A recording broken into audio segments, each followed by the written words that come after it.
Donc en fait, c'était en cours, c'était ma prof de technique d'expression qui nous a fait une année sur la rentrée littéraire. Et donc elle avait fait un assortiment de livres de la rentrée. Elle avait présenté notamment Zone de Mathias Sénard en disant que c'était un peu une gageure de le lire. Et moi, j'ai entendu chiche, allez vas-y, on va le lire, parce que c'était quand même un pavé, l'écriture était assez particulière et tout. Et donc je me suis plongée dedans et j'ai adoré.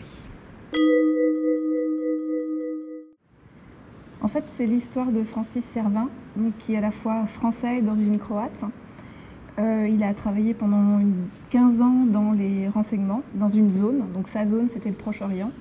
Et il veut changer de vie. Et donc on le prend à un moment où il est en transit. Il a raté son train à l'aéroport de Milan et il doit aller à Rome. Et il a raté son avion et il doit prendre le train. Et donc il est avec une valise, une mallette, avec des renseignements qu'il a collectés dans sa zone. Et il va vendre au Vatican ces renseignements pour changer de vie. Voilà, et donc c'est le voyage en train qu'il va faire entre Milan et Rome, les 500 km de ce voyage qui vont être décrits dans le roman. Ce que j'ai vraiment beaucoup aimé dans ce livre, c'est ce travail de l'écriture au fil de la pensée. Il commence par une majuscule et il termine à la dernière page par un point. Et entre, il n'y a pas de point. Il y a la ponctuation, enfin, il y a les virgules, etc. Mais il n'y a pas de point. Et en fait, c'est comme si sa pensée, on suivait le flot de sa pensée, les associations d'idées, etc. Et Mathias Sénard a eu vraiment cette capacité d'à la fois dérouler le fil de la pensée, donc de faire découvrir au fur et à mesure la vie de l'auteur, enfin la vie du narrateur, en même temps d'y ajouter donc à la fois des détails personnels, une lecture qu'il lit dans le train, et également plein d'anecdotes véridiques récoltées sur les grands conflits du XXe siècle. Et donc Francis Servin déroule sa pensée, sa narration au fur et à mesure des kilomètres qui passent, et c'est assez brillant, c'est hyper bien documenté, on apprend énormément de choses, et je pense que la chose la plus forte de Zone, c'est cette capacité à faire vivre de l'intérieur des événements qu'on a appris à l'école, la Première Guerre mondiale, la Deuxième Guerre mondiale, la guerre d'Algérie, sauf que là, on la vit vraiment par ces associations d'idées, par la mise en parallèle d'un souvenir personnel avec une anecdote réelle de ces conflits. Eh bien, ça devient plus véridique, plus réel, et c'est très très dur, mais en même temps, c'est assez énorme comme expérience littéraire et puis humaine en fait.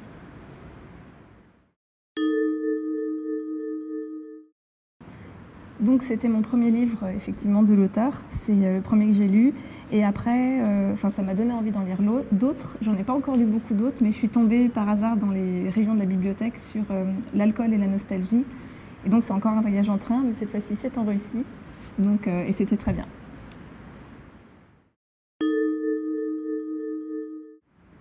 Comme c'est un voyage, je vais vous lire le début du voyage.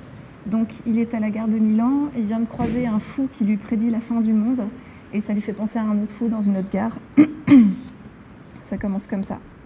Milan, ville au nom de rapaces et de militaires espagnols, posée au bord de la plaine, comme sur un évé, lentement vomi par les Alpes dont j'ai vu les cimes, des lames de silex qui déchirent le ciel et donnent le ton de l'apocalypse confirmé par le lutin à la clochette, dans ce sanctuaire du progrès qu'est la Stazione di Milano Centrale, perdu dans le temps, comme moi ici, perdu dans l'espace de la ville élégante, avec un bandeau sur l'œil comme Milan Astrée, le général Borgne, un oiseau de proie fiévreux, prêt à déchiqueter des chairs vibrantes, aussitôt retrouver la lumière du vol et du danger.